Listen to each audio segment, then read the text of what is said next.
The Pilgrimage of the Heart podcast is brought to you by pyo.yoga, an online studio for all your yoga needs, including videos in Spanish and Russian. This podcast is also brought to you by Pilgrimage of the Heart Yoga, located in San Diego and serving over 1,000 yogis a week.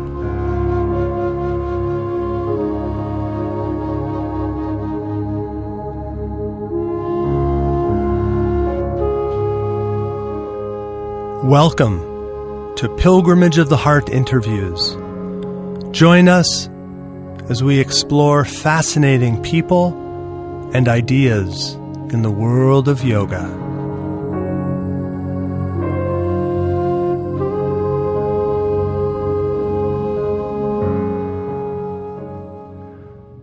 Hi, this is Sue Jantra with Pilgrimage of the Heart Yoga. And we are here today for our podcast with Layla Halterman, who is 15 years old. She is in the middle of her teacher training program, and she is currently a karma yogi at a local yoga studio in New Jersey. Thanks for joining us, Layla. Thank you for having me. How exciting. So what got you into the practice of yoga? I was living a very fast-paced lifestyle. I was running a business at 15, believe it or not. I was you were running a business at age 15. What kind of business? An entertainment business with a good friend at school. Wow, how exciting. And so that is a pretty fast-paced life for 15 years old. Yeah, exactly. And I was going through a rough time, some emotional issues, some personal issues. And I was just constantly on the go. And there was nothing to really slow me down, and I had hit a huge bottom. Wow. And ever since then, I took up yoga. My friend said at school, Layla, you're really, I could see, you're so angry. And I think you should really try yoga because, it may, change your perception of some sort. And so I was like, yeah, sure, I'll give it a shot. So I went home that night and I found a yoga studio and I got the job right on the spot. So ever since then, it's been a journey. And for you, what's the most transformative aspect of yoga, or how did actually yoga help you to deal with the things you were going through? It actually changed my mind about everything. I was, I had recently gone through a breakup and I was going through some personal issues and some friendship issues as well, and it,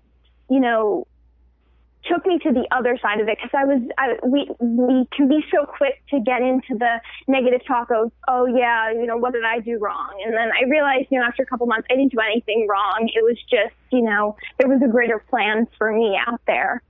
Oh, you mean to look back on the challenging experience and realizing it was something you really needed to go through? Yeah, exactly. Oh, I see. And then in terms of the yoga practice, was your first transformative experience, was it doing the asanas? Was it connecting with your breath? Was it just being at a studio? I think it was more of the asanas because I'm a dancer and I was very flexible from the start. So I think that the movement really just took my breath away and really, had me connect to a deeper sense within. Wow, and it was your friends who encouraged you to do yoga. So they're in high school also, and they're doing yoga? Not here in Westfield. There's a couple of girls that I know, but otherwise, for the most part, not many. And when people ask you, what is yoga? How do you answer them? How do you describe what yoga is to other people? I think it's a way of life. I don't necessarily, yes, is there movement involved? Absolutely. But I think it's more of a way of life and how we do things. I think we can have a more mindful approach to everything we do. Like, as I said, I was, living a very fast-paced life. So it kind of, calmed me down in a way. Right, in a really healthy, natural way, brings you to a point of centeredness. Exactly. And are there, through the practice of yoga, so you just try to be more mindful and thoughtful and conscious as you go through all your activities? Yeah, exactly. I remember, throughout the school year of my freshman year, I'm going into my sophomore year, I would judge people and I would, I would send out very negative vibes. I'd be this girl that would like, I looked good, but I was a mess on the inside, I looked good in my boots. I looked good in my, my jeans or whatever. And I was a really messy girl on the inside, It's not that I, did any sort of drugs or, drank, because I'm so against that as a yogi, but it was more of a mental mess. And on your blog, I was reading your blog, you talk about managing thought patterns. And so at that time, your thought patterns, like you say, were a mess. Yeah, definitely. Because, I remember, as I said before, we can get into this, negative talk of, oh, yeah, I'm not good enough. Oh, yeah, and that's the ego getting in the way. So I think if we could really, just choose to see love instead of to see, because there's nothing but love. So anything else is fear. And fear stands for false evidence appearing real. Wow, false evidence appearing real. That's a good acronym. Good one, right? Yeah, I like that. Did you make that up? No. I actually got it from Gabrielle Bernstein. She's my mentor. Yeah. So now you as a yogi have a mentor. So is your mentor, is that who's leading your teacher training program? Oh, no. Gabrielle Bernstein is a New York Times bestselling author, and she is, she's world renowned. So, you could easily look her up, but she came at the right time when I needed her. I was kind of at the right time, and it was just, kind of love at first sight, not the weird way, but. Right. And so, yeah. and that's really neat. So through this, now can you spell this woman's name in case any of our listeners want to connect with her books? Gabrielle Bernstein. And how do you, and it's Bernstein? Yes. Gabrielle Bernstein, and she's a author who you've connected with. And how have you learned to manage your own thought patterns? I catch them. Like whenever I'm quick to judge somebody, because judging people, it makes me feel really shitty. Right. So I quickly, when I see myself, judging, I'm like, oh, okay, I got to turn that. I choose love instead of this judgment pattern. Because that judgment is based really on fear.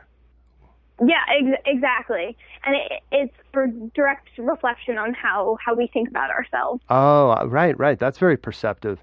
And was it through reading books that you figured these things out, or was it through your own yoga practice? I think it was definitely a mixture of both. I mean, I'm a big self-help girl, and I'm actually, getting my self-help book out of me, so I'm currently writing it.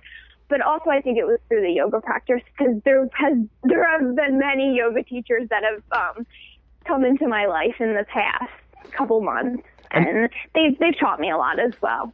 And how often do you practice yoga? I practice 3 times a week, and then my home practice, but at a studio 3 times a week. At a studio 3 times a week, and that's do you like the flowing vinyasa? What type of yoga do you like? I like more of power yoga. I'm a big exercise junkie, so it's definitely more power yoga.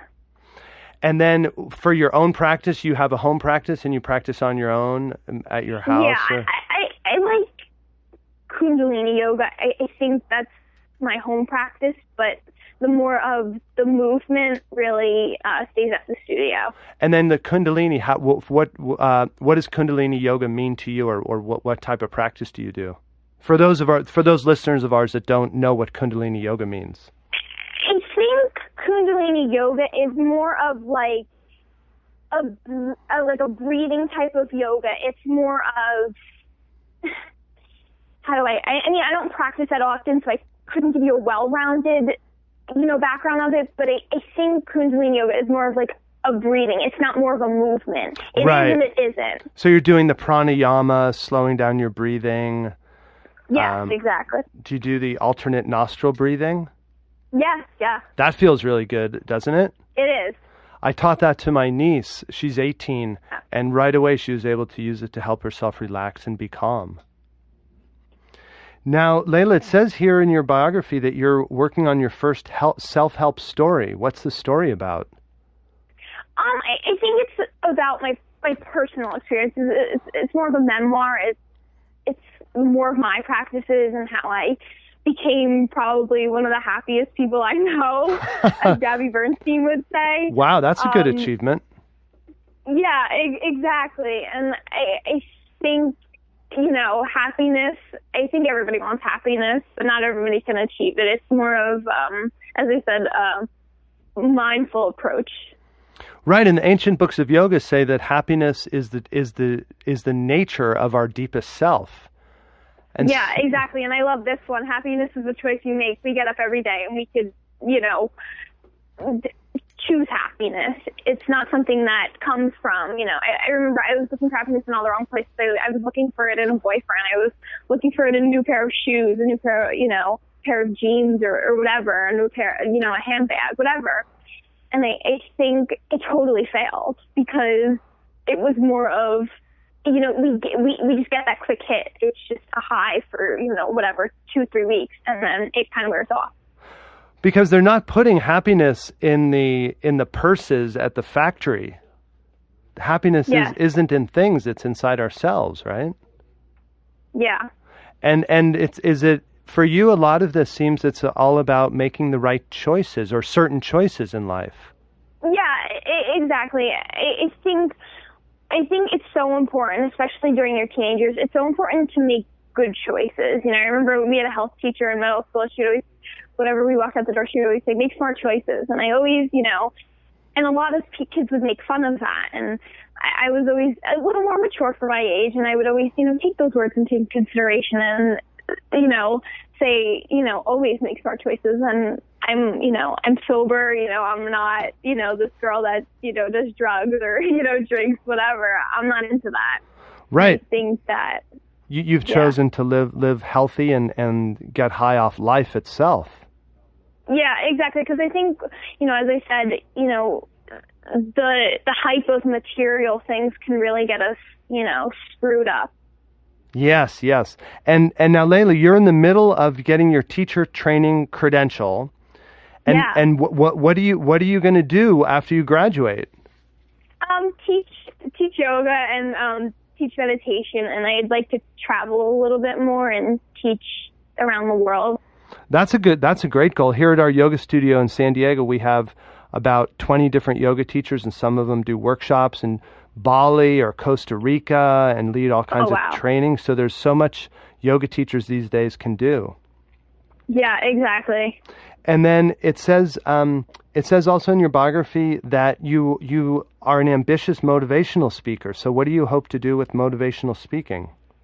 I would just like to talk around the world, as I said, just to talk about talk to people about changing their perception and creating miracles, wherever we go, kind of thing. And I think I live every day as if it's a miracle, because it is. I'm very fortunate to where I am in my life right now. I've been very successful, and I'm, as I said, I can't express my gratitude enough for that. Yeah, gratitude. That's a beautiful emotion. Now, Layla, if people want to connect with you on the in the social media world, do you have social media handles you want to let people know about? Yeah, they could always tweet me at Layla Halterman. I usually am on Twitter a pretty good amount. I don't have a public Snapchat; it's only for personal. I don't have an Instagram. Pinterest you can go on. That's at Layla Halterman as well. And you can find like a little thing. Now, Layla, let's just go real slow for a sec. So it's Layla. Y. Yeah, why don't you spell it out for us? Yeah, definitely. LaylaHalterman. And they can go there for your Pinterest and also for your Twitter. Your Twitter. And then you also have a blog. Can you tell us the web address for your blog? I've been working on that a little here and there, so it's not exactly established. So once I get it established, I'll definitely put it out there. But okay, good. You'll put it on you'll let everyone know through your Twitter. Yeah, exactly. Good, Layla. Well, you're a real inspiration to people. And what would you say? you're going to be a motivational speaker and travel all around the world. And what would you like to say, let's say, to our listeners who are in their teens, they're teenagers, they're faced with lots of challenging choices in life. What's your message to them? I could probably give them a lot of message, but I think if there's one thing I've learned, it's that you can live a life beyond your wildest dreams, but only if you make good decisions. And that would be as I said, teenagers were really tough the world are still really tough for me. So I think that you can live a life beyond your wildest dreams if you make good decisions. That's great. That's a great message, Layla. That's really nice. Well, good, Layla. Well, we found out about you through Alexa Hatt. Are you two friends? Because you're both young yogis. Alexa her and I actually connected for the Glow Yoga retreat. I was actually supposed to come to San Diego, but things unfortunately changed, so I couldn't make it. But Alexa's a really nice girl, and she seems to be doing great things. So yeah, she's really neat. Well, if you do come to San Diego, you have to come visit us at our yoga studio, Pilgrimage of the Heart Yoga. Yeah, I definitely will. Yeah, that'll be really nice. And thanks very much for talking with us today, Layla. It's been nice chatting with you. Thank you for having me. Okay, thank you.